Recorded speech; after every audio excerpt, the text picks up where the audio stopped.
beg your pardon. He's here. He's just literally arrived. Hold on.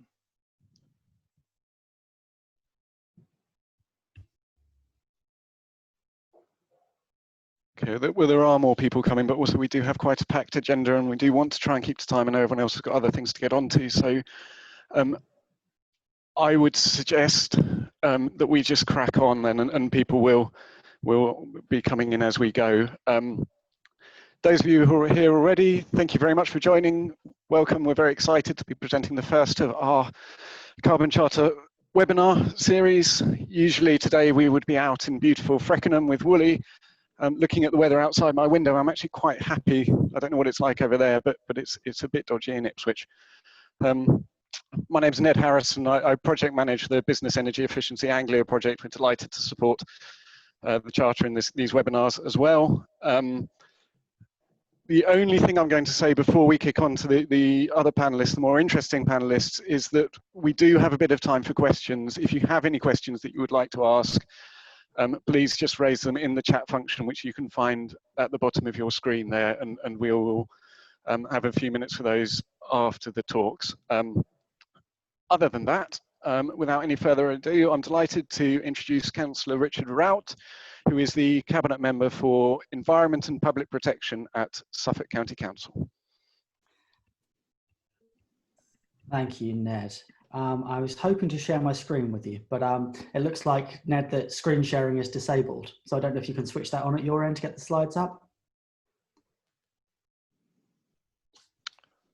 Peter, I don't know if you can help with that. I don't know, that's something I can do. I can.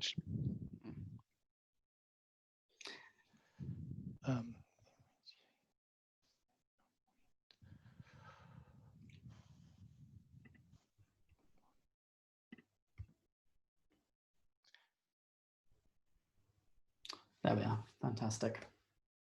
Just say next screen, please, when you want me to click forwards on it. I will do. I think you need to skip forward a couple from there, Peter, if you may. You have to look at my face, unfortunately. You can go beyond that one.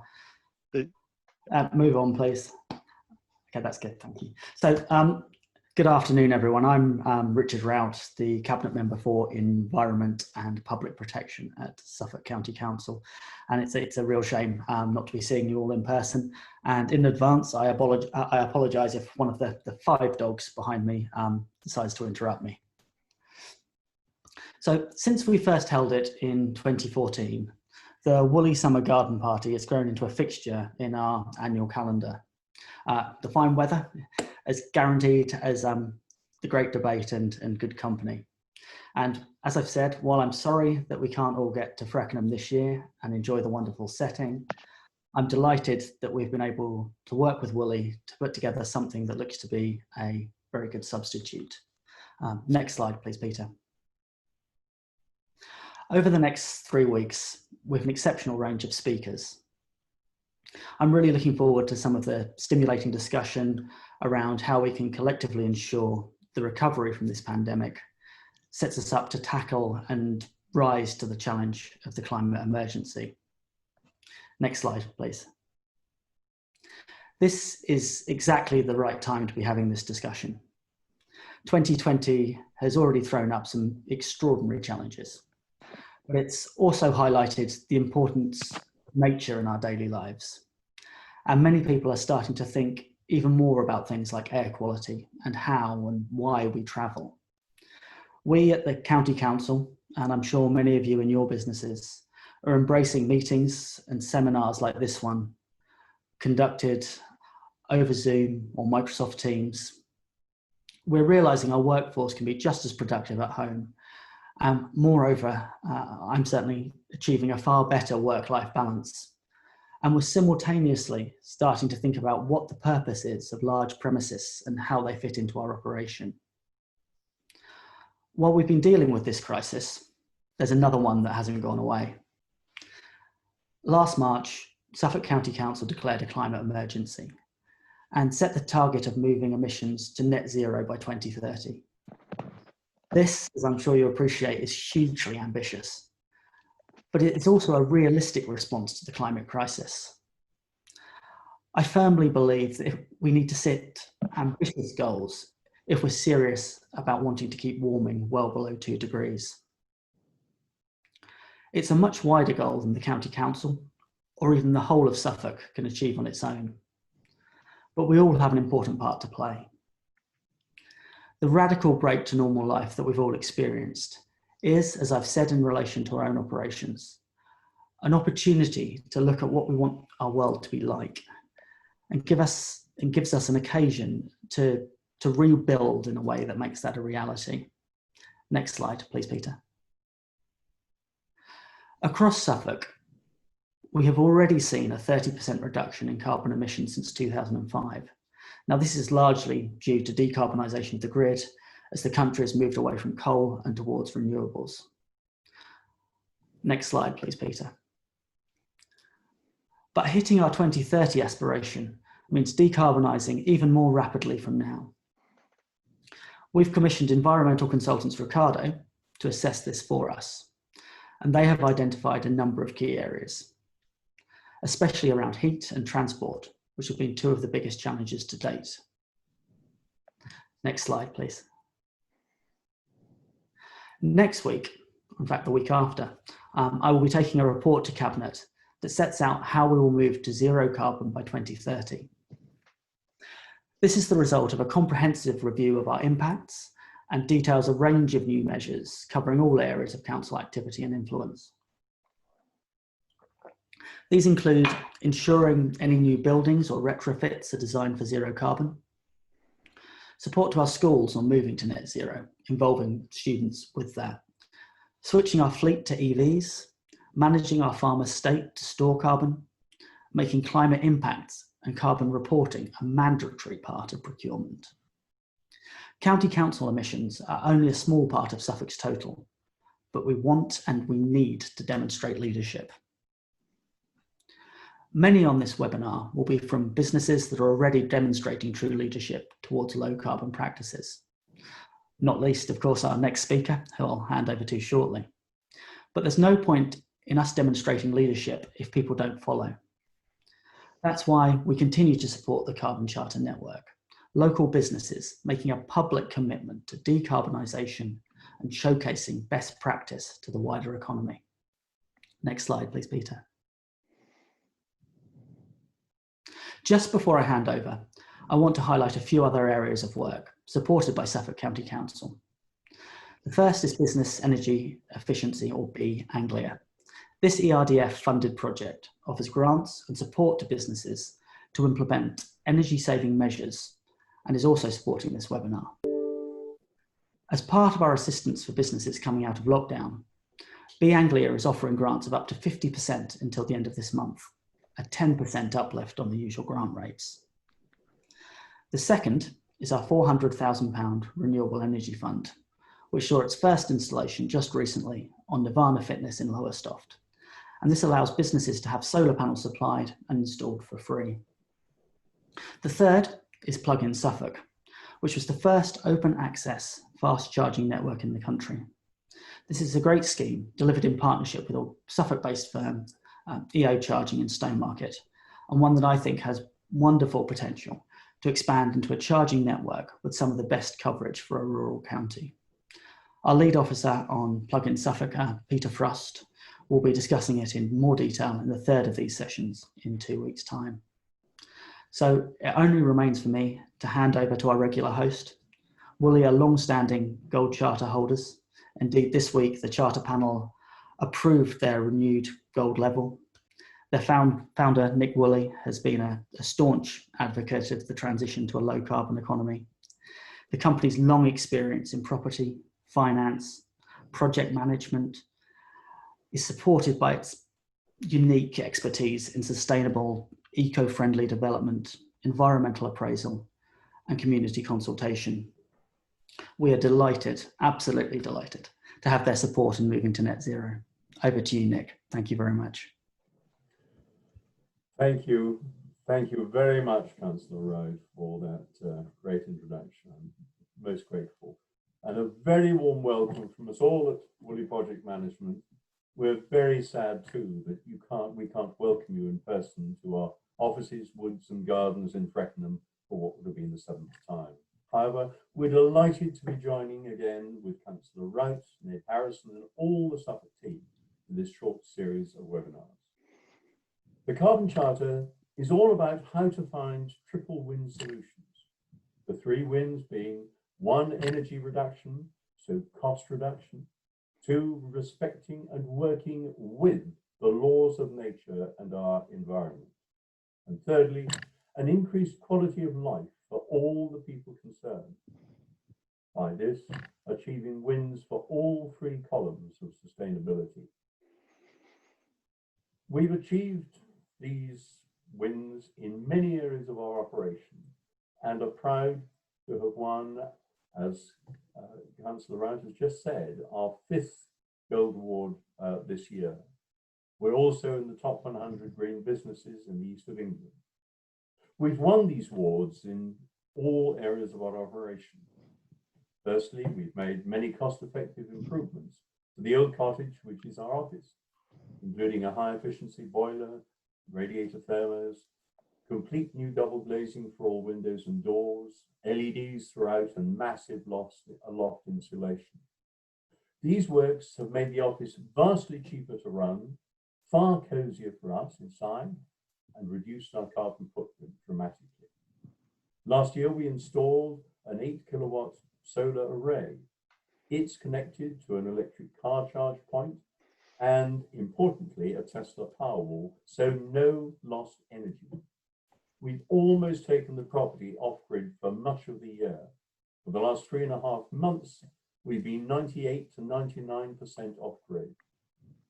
Without our solar panels and Powerwall, we'd be in great trouble today joining this webinar, because UK Power Networks has again closed down the grid supply to our village for improvement works.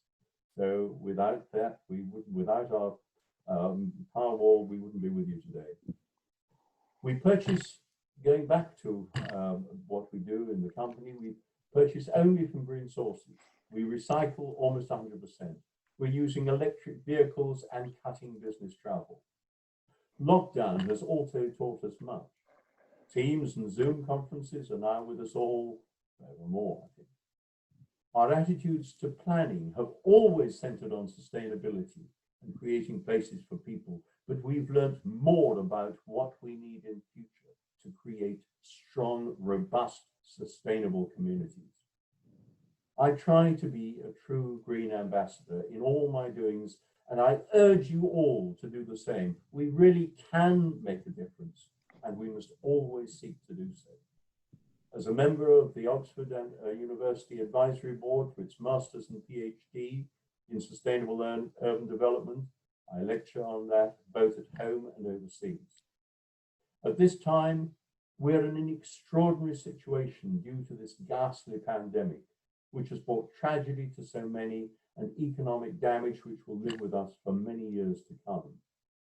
However, I hope and pray it may open the eyes of many to realize that we have brought so much of it and other horrors such as climate change upon ourselves.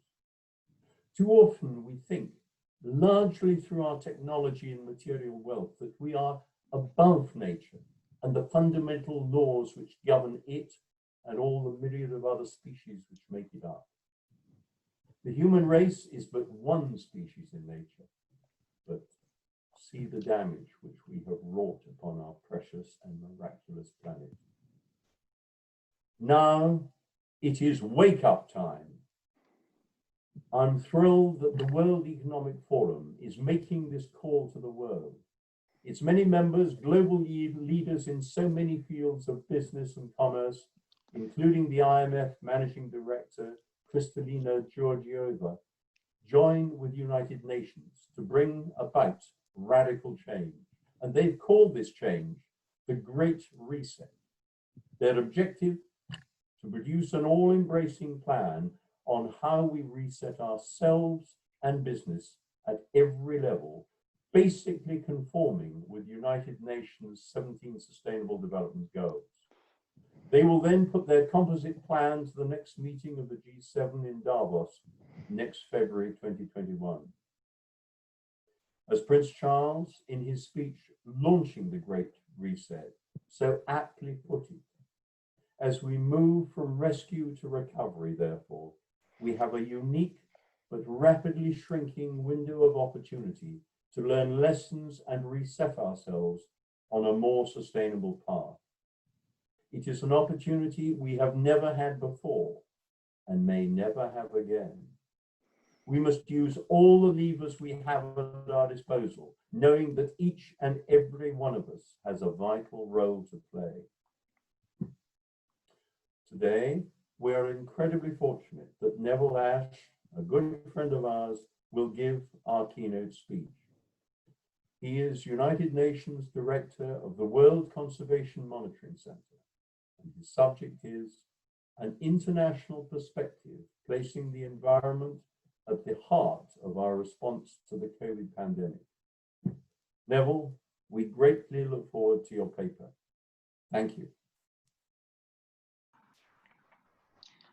Great, thank you very much indeed, Nick, and good afternoon, everyone. Thank you, Richard. Wonderful opening comments there, and to Ned and Peter at the Suffolk County Council team for the invitation with Nick today. And again, likewise, sorry not to be joining you all in person in Freckenham today. Look forward to the future opportunities to do so. So as Nick mentioned, I head up the UN Specialist Centre on Biodiversity, the World Conservation Monitoring Centre, which is based here in the UK, but we work internationally with all 196 member states of the United Nations. And we work across the UN system, all sectors of the UN system, to ensure that nature is embedded not just in environmental plans and strategies, but also more widely in the work of the UN system, for example, on food security, on poverty eradication, education, the peacekeeping operations, trade, climate change, and increasingly in the health agenda. And so I'd like to talk a little bit today about the global situation in relation to the environment and the environmental dimensions of the response to the COVID-19 pandemic, and then to relate that more locally here to the UK and to Suffolk. And so in doing so, I'm going to tend towards the wider sustainability angle of the Carbon Charter, although I will thread through a climate and carbon dimension, and you can determine how successful that has been. Before the pandemic this year, internationally, the year 2020 was billed as a super year for nature. And that was mainly based on a calendar of key events: the UN Biodiversity Conference, planned for October this year in China, the UK hosting of the UN Climate Conference in November, so-called COP26, UN Oceans Conference, the World Conservation Congress, the UN Heads of State Summit on Biodiversity, and many, many others, all were taking place in 2020. And almost all of these, of course, have now been postponed, including the climate conference through to 2021, the end of next year. And in part, this is because the world is not yet ready to adapt to international diplomacy online.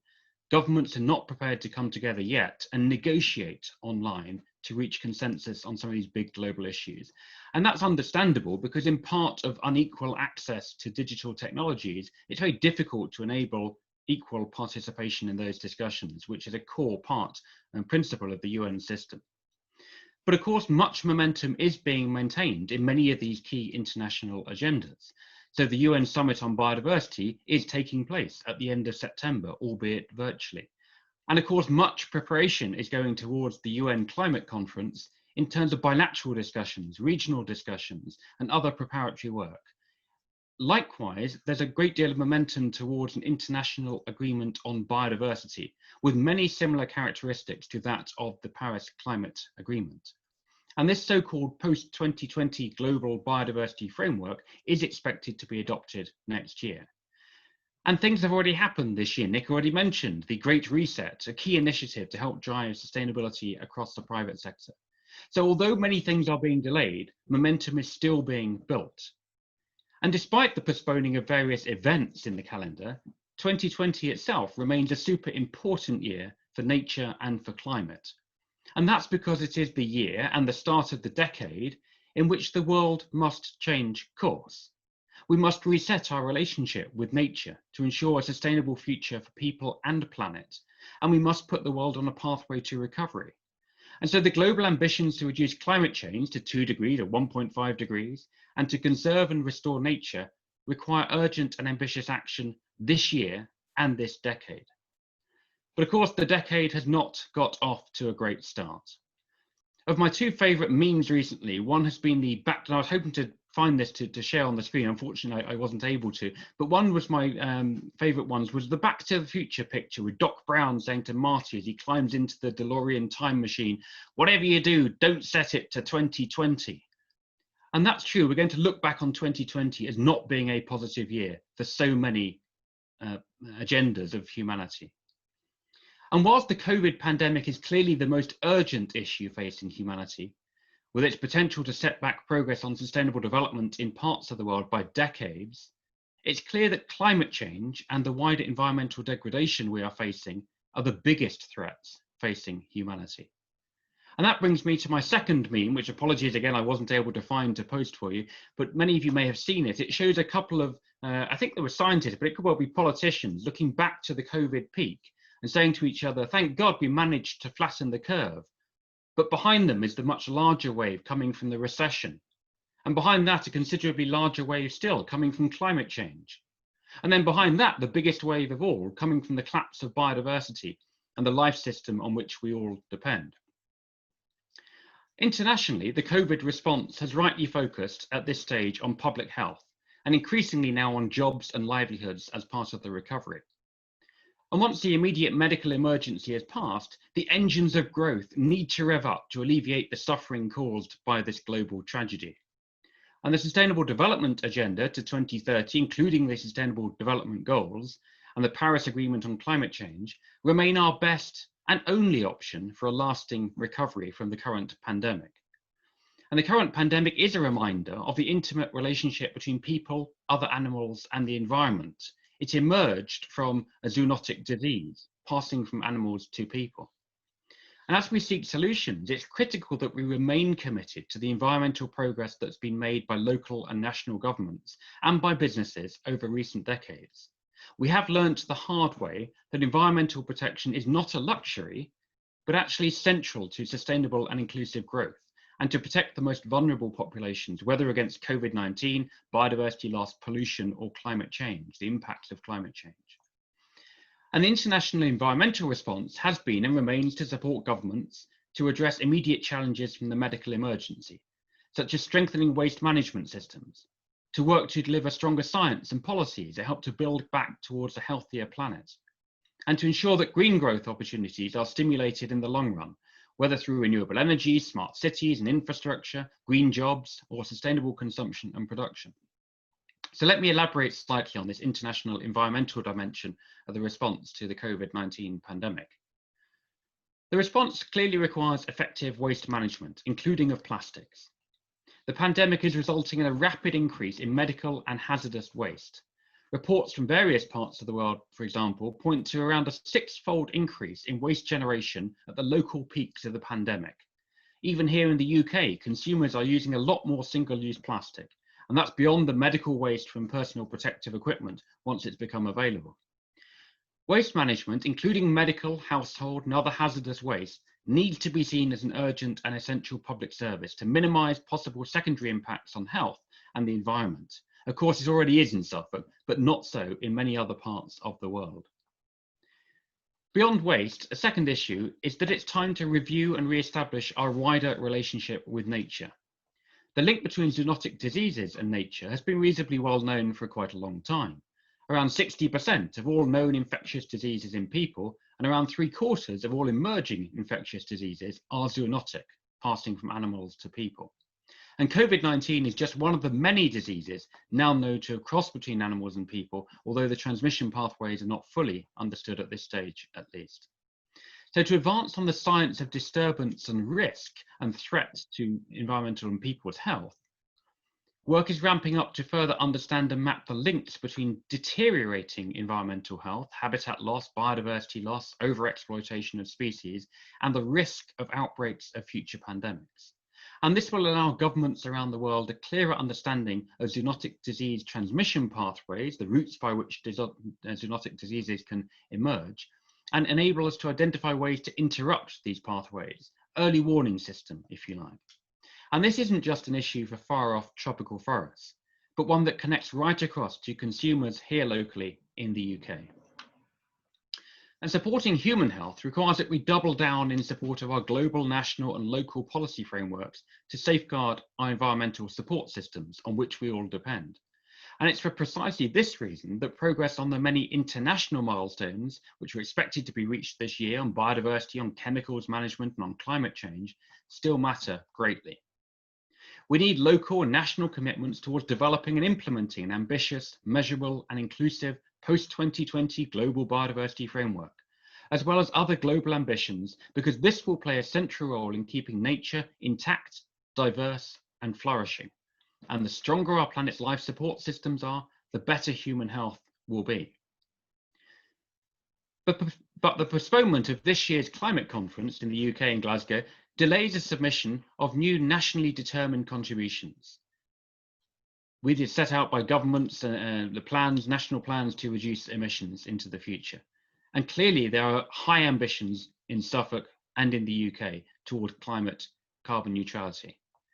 If used well, the delay imposed by the coronavirus could be an opportunity to further strengthen nationally determined contributions by weaving in recovery efforts and climate-friendly investments to the pandemic that can stimulate economies, build resilience, and create green and sustainable job opportunities.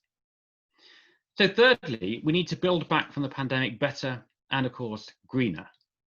COVID-19 has revealed our collective vulnerabilities. Multiple economic, social, and institutional issues have converged to amplify environmental risks with tragic consequences for health services and health outcomes. And it's critical that recovery efforts be green, resilient, inclusive, and of course, overall sustainable.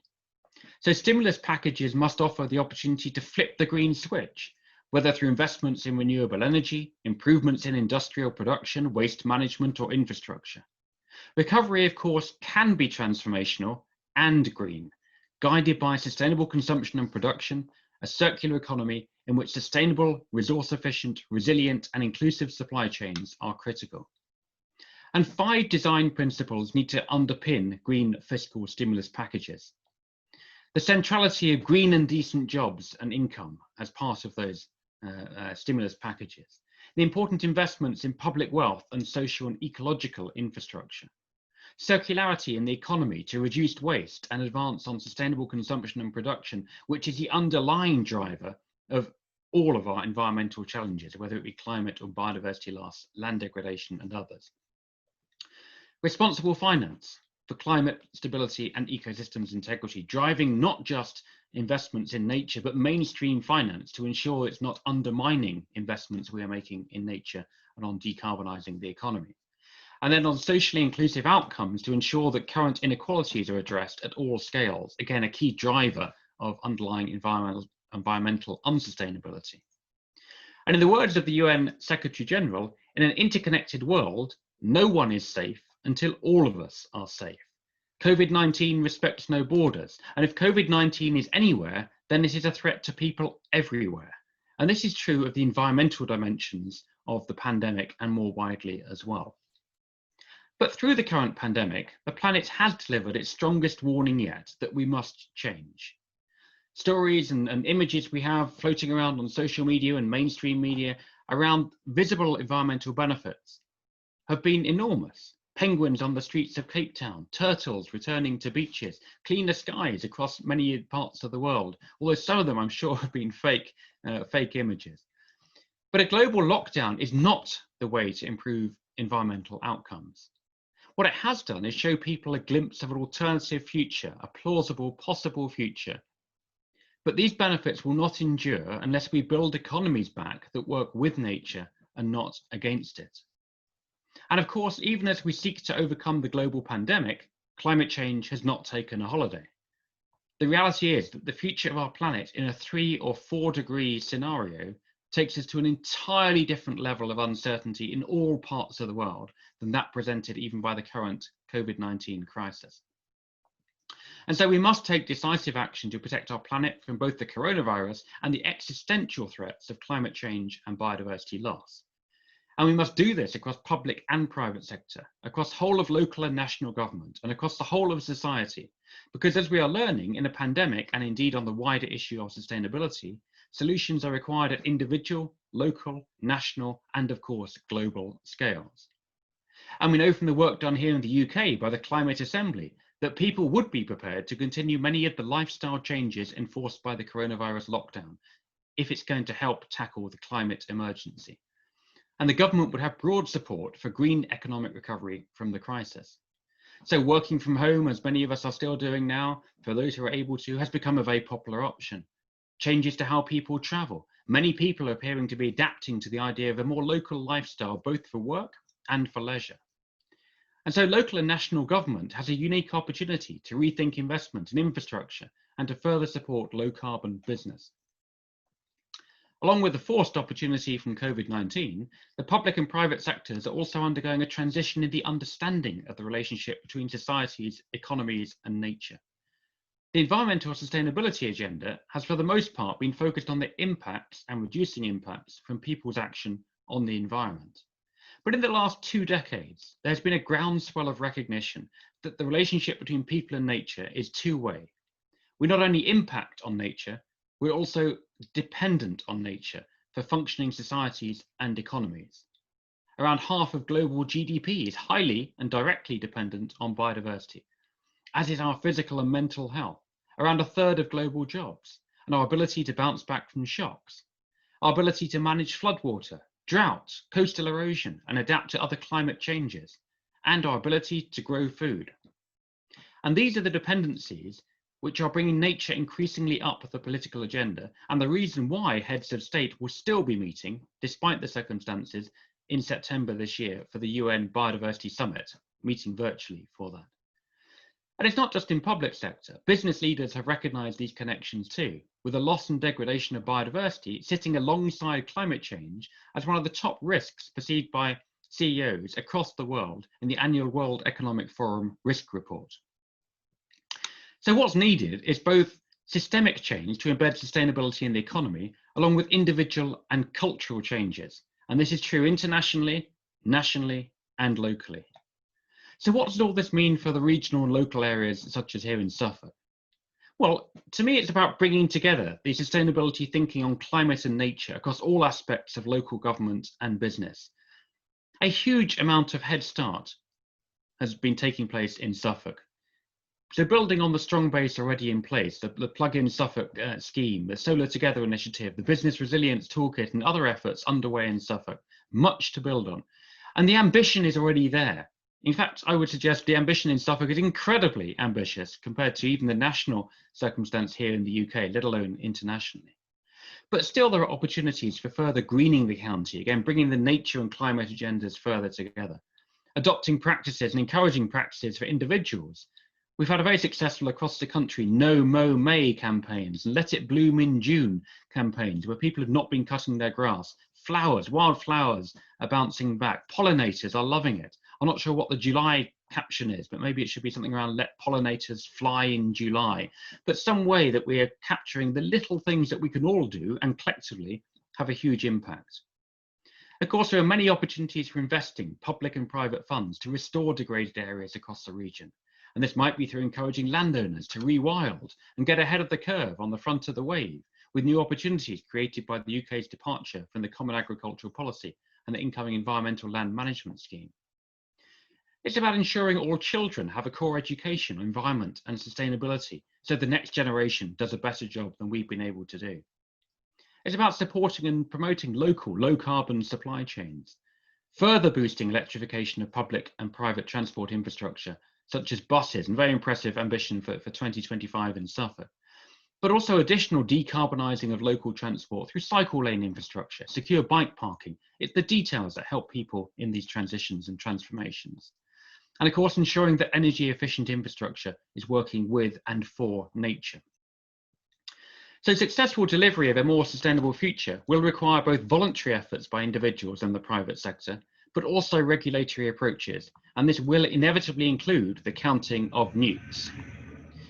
So if the UK and the rest of the world is to build back better, then that means not just greener in rhetoric, but greener in practice. And across the world, in Europe, here in the UK, and in Suffolk, we need not just to aspire to, but to urgently deliver on a carbon neutral and nature positive future.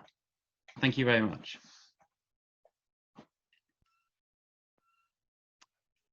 Neville, thank you. That's fantastic. Covers a huge number of issues and some points that I think will be picked up over the next couple of weeks as well. I'm not going to say more than that because I know that you have to leave fairly shortly, and I think we do have a little bit of time for questions. If you can hang around for about 10 minutes for some questions.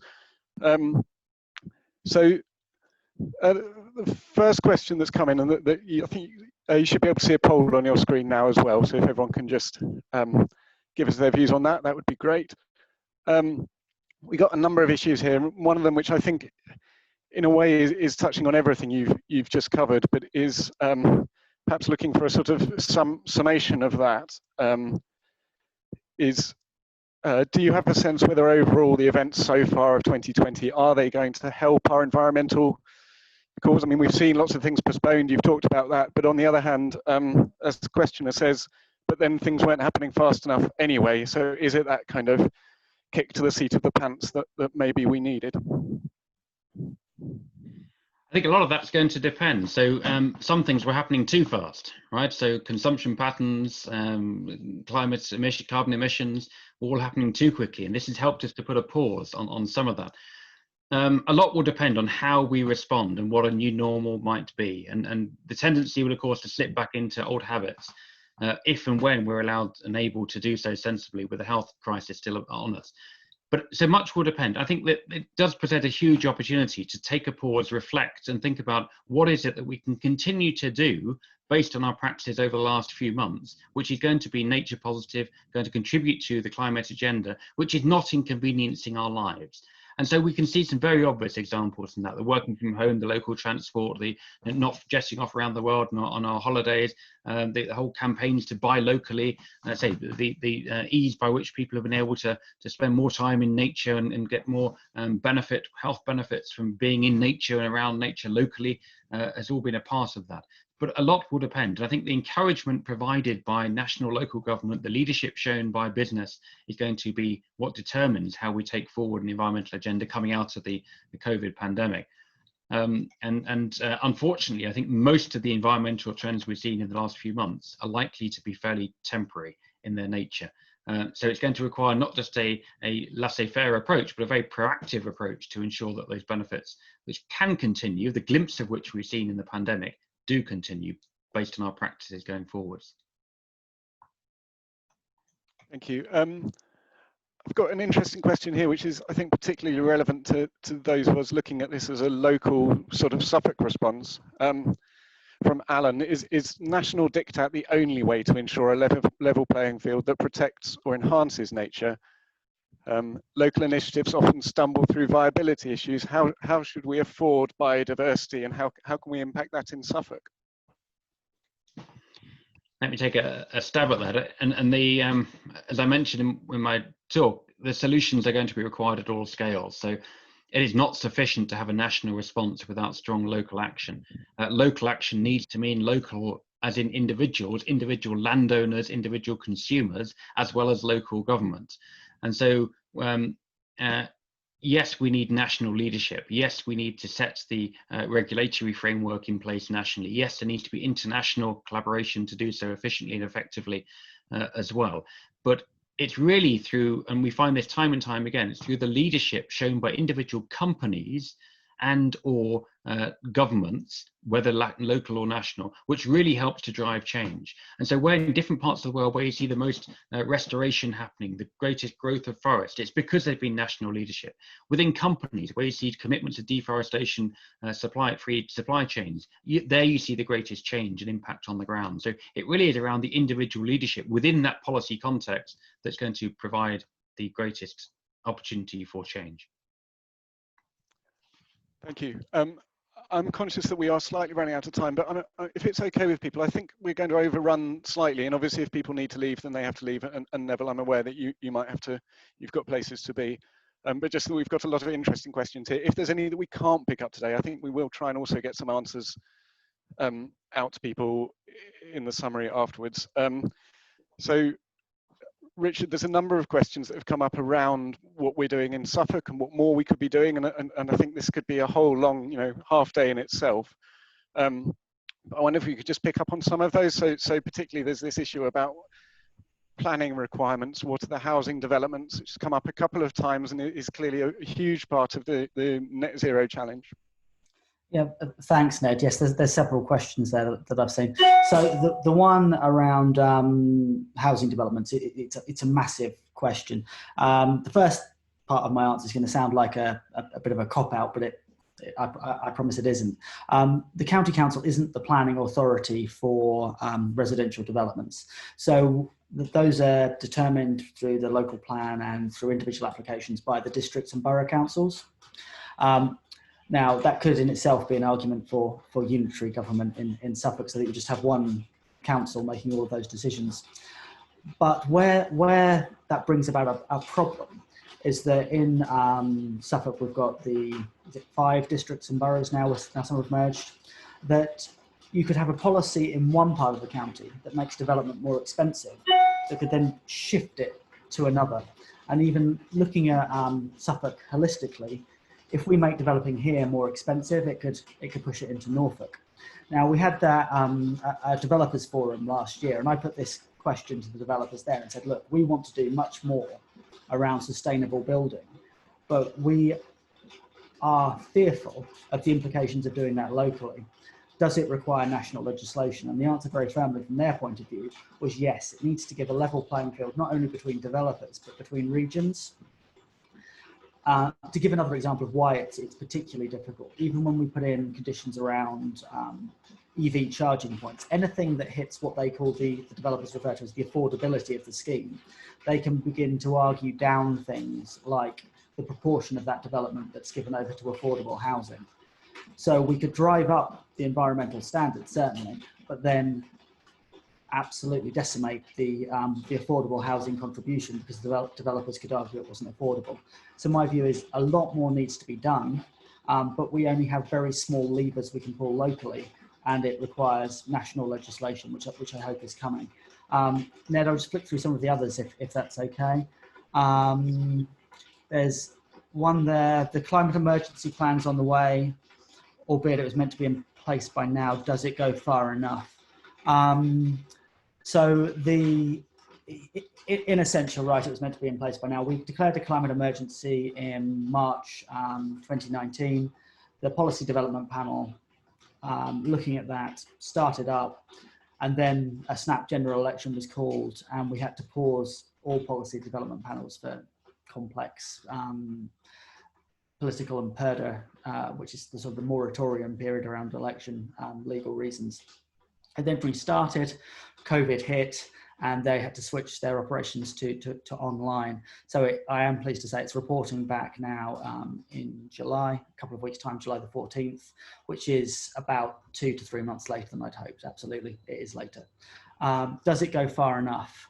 I think the scale of the challenge is that perhaps we can never go far enough. We always have to strive to go further. And because it looks internally, it won't go far enough unless we all collectively act.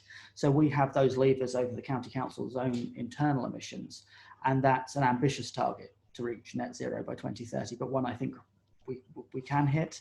But it won't be enough unless all local authorities, all businesses, all residents, we collectively in Suffolk and outside Suffolk and across the country and world choose to act. So is it enough?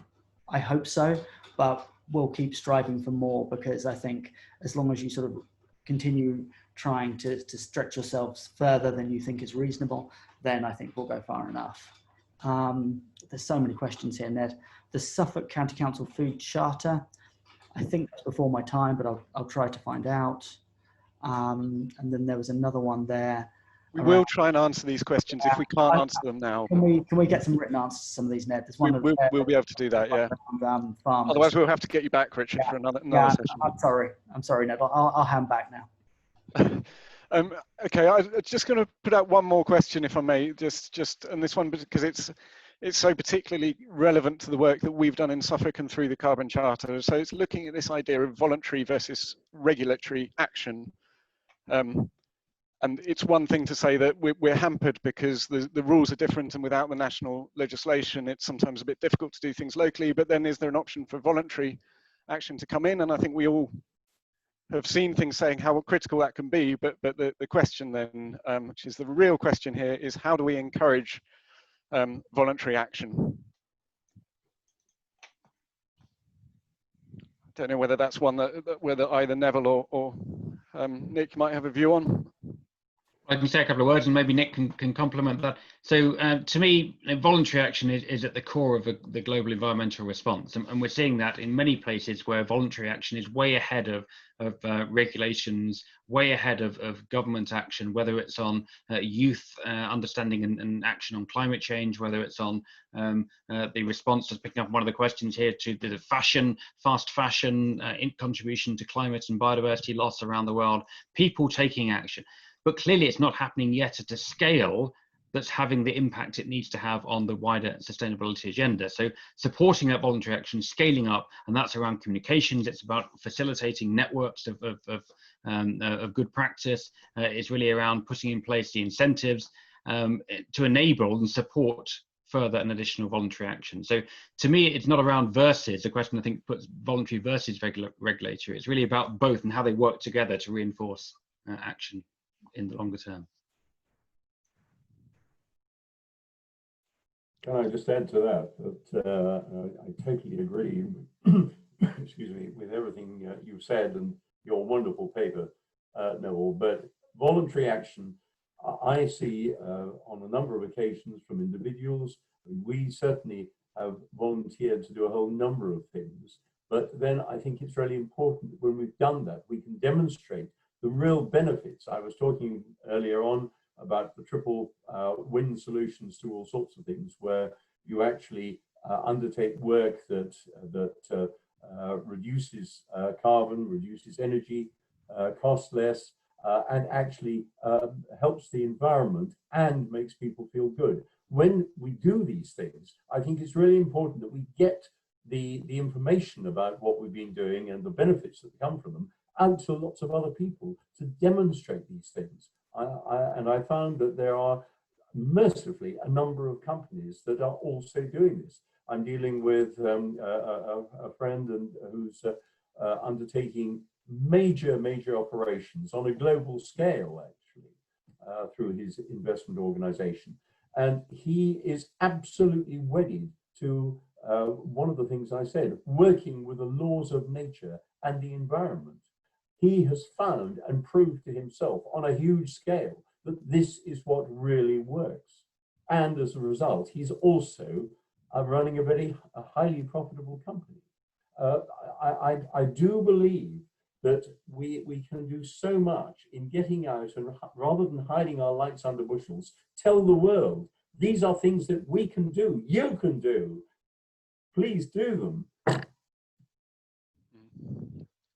Thank you. I think that also picks up one of the other questions raised. I thought it was an interesting point about that a lot of the discussion of these sorts of issues tends to be quite intellectual, is the word used. So, but it's actually quite an emotional response as well. So somebody here asked, Joseph's asked about how people feel, perhaps, as a response to this, which maybe gets overlooked. And I think that's touched on it, that one of the ways of not getting too down about it and feeling positive is to see that there are real opportunities to make things better in multiple ways. That's right.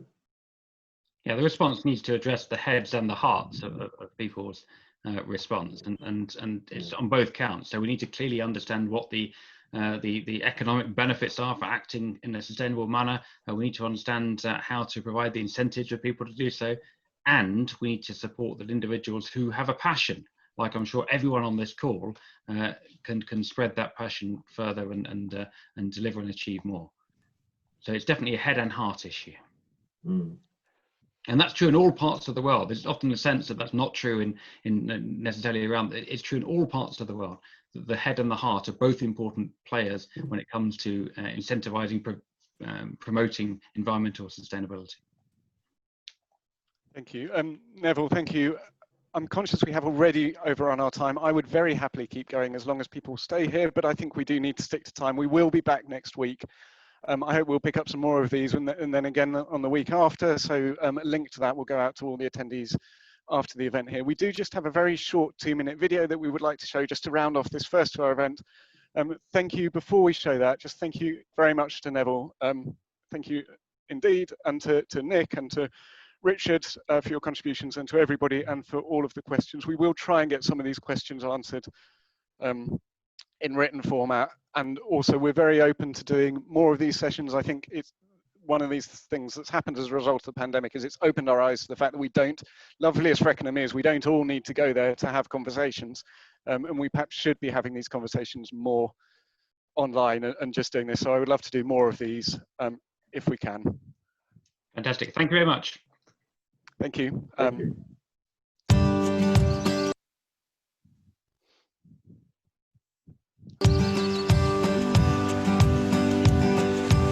The Carbon Charter has been absolutely fantastic for us, particularly as a small business. It's been a way that we've been able to show and communicate to other people everything that we're doing. We've got an independent body actually certifying, so we've got a logo and we can shout about it. It's been fantastic. The Carbon Charter gives us a valuable badge to hang on all the good things that we do here in relation to the environment. It's also a very useful tool for me when I'm presenting to new clients. It's a valuable part of my toolkit. It's just nice to get recognition for the hard work that we have all put in to become more sustainable. It's really important for our customers that we have something like the Charter. They love to come to the farm here and see the information about the local sourcing, and it's also been important for our business customers. It's really worked well for us here at Aldercar. Well, the first thing is there is a financial reward, which is good news for everybody. But secondly, morally, I think it's the right thing to do. We need to demonstrate to potential clients what stands us apart, and the Carbon Charter is one of those items which gives us a unique selling point. It made us sit down and really look through all aspects of our business. We've obviously installed the solar panels that you can see here, and the farm's also got a biomass boiler. In 2014, we installed biomass, and that saved over 20 tonnes of carbon per annum. So we're enjoying a benefit financially as well for the money we earn from heating our own premises. We have a green file at reception, which basically goes through what we've currently achieved, and ultimately that has a financial benefit as well as a benefit to the environment. I would thoroughly recommend that any businesses apply for the Carbon Charter. It's brilliant for your business reputation, it's great for your staff morale, and again, brilliant for customers as well.